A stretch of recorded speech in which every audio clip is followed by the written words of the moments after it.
आज आपण एका अशा खळबळजनक घटनेबद्दल बोलणार आहोत जी केवळ कर्नाटक राज्यालाच नाही तर संपूर्ण देशाला हादरवून गेली आहे। माजी डीजीपी ओम प्रकाश यांची हत्या झाली आहे आणि तीही त्यांच्या पत्नीच्या हातून। होय, एका फोन कॉलने पोलिसांनी धाव घेतली आणि जेव्हा ते त्यांच्या घरी पोहोचले तेव्हा समोरचं दृश्य अंगावर काटा आणणार होतं। चला तर मग सविस्तर पाहूया नक्की काय घडलं। ही घटना घडली 20 एप्रिल 2025 रविवारी बेंगळुरू मधील जयनगर परिसरात। सायंकाळी 4:30 वाजता पोलीस कंट्रोल रूमला एक कॉल आला। कॉल करणाऱ्या महिलेनं फक्त एकच वाक्य म्हटलं, I have killed the monster. हा कॉल करणारी महिला दुसरी तिसरी कोणी नसून माजी डीजीपी ओम प्रकाश यांची पत्नी पल्लवी ओम प्रकाश हरसेल्फ। पोलीस लगेच घटनास्थळी पोहोचले। घरात प्रवेश करताच त्यांनी पाहिलं की ओम प्रकाश हे रक्ताच्या थारोळ्यात पडले होते। त्यांच्या शरीरावर अनेक वेळा चाकूने वार करण्यात आले होते। त्यांना तात्काळ सेंट जॉन्स हॉस्पिटल येथे हलवण्यात आलं, परंतु तिथं डॉक्टरांनी त्यांना मृत घोषित केलं। ओम प्रकाश हे 1981 बॅचचे IPS अधिकारी होते। त्यांनी कर्नाटक पोलीस दलात अनेक महत्त्वाच्या पदांवर काम केलं होतं।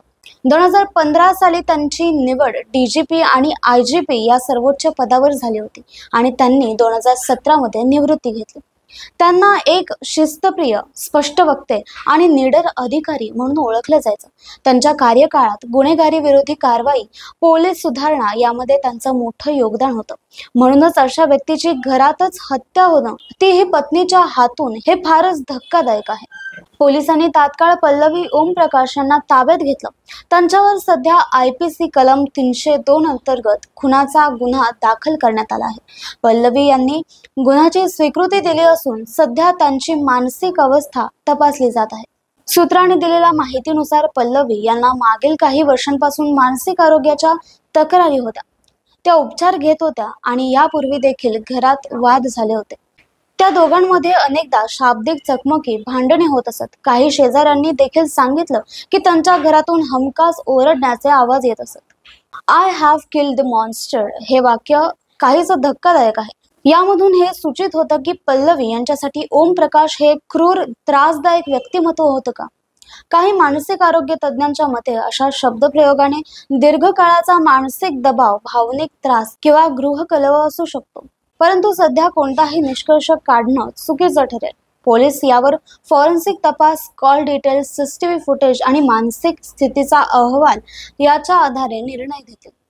पल्लवी ओम प्रकाश यांना लवकरच अटक करण्यात येणार आहे, परंतु जर मानसिक आरोग्यविषयक गंभीर त्रुटी आढळल्या तर कोर्ट त्यांना मानसिक आरोग्य तपासणीसाठी हॉस्पिटलमध्ये पाठवू शकतं। जर त्यांचं मनोस्वास्थ्य ठीक असल्याचं सिद्ध झालं आणि गुन्हा सिद्ध झाला तर त्यांना जन्मठेप किंवा फाशीची शिक्षा देखील होऊ शकते।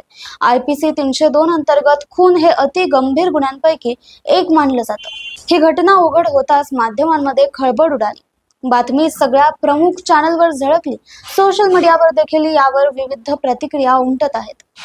काही जण पल्लवी यांच्यावर सहानुभूती दर्शवत आहेत, तर काहींना असं वाटतं की हा दगाबाज गुन्हा आहे। I have killed the monster या विधानावरून अनेकांनी तर्कवितर्क लावले आहेत।